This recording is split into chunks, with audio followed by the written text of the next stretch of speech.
What if I told you a prophet had the greatest ministry day of his life, stood before a king, called down miraculous signs from God, and by sunset, he was dead because he accepted an invitation to lunch? It sounds unbelievable, but it's one of the strangest and most sobering stories in all of Scripture. It's found in 1 Kings chapter 13. And by the time we're done, I don't think you'll ever hear the phrase, the word of the Lord, the same way again.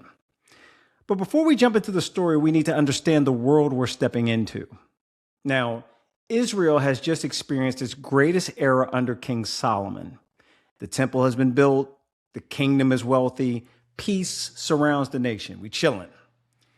And then all of a sudden, everything falls apart. Solomon, he kind of liked the ladies a little bit. And so, they were like, hey, we would like you to build monuments to our gods. And so Solomon was like, well, you fine and everything. So yeah, I'm gonna go ahead and do that. And God wasn't feeling it, but he was like, all right, that's still my man though.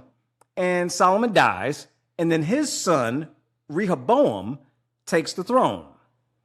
Now, when Solomon had been king, he had been kind of hard on his people, even though there was peace and everything. And so the elders kind of come to Rehoboam and they say, hey, look, man, we need it to be easier with you than it was with your pops.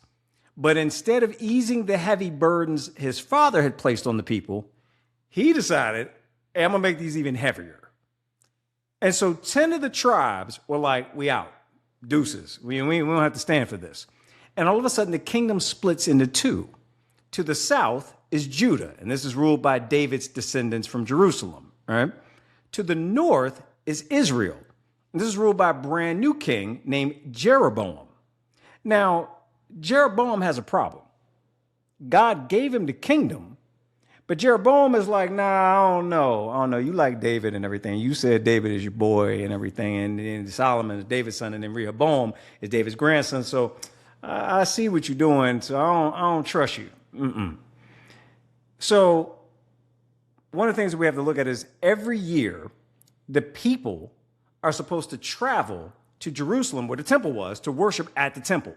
And so Jeroboam is sitting there like, if they keep going back to Jerusalem every time they want to worship, eventually they might stay in Jerusalem and they might stay with that other king.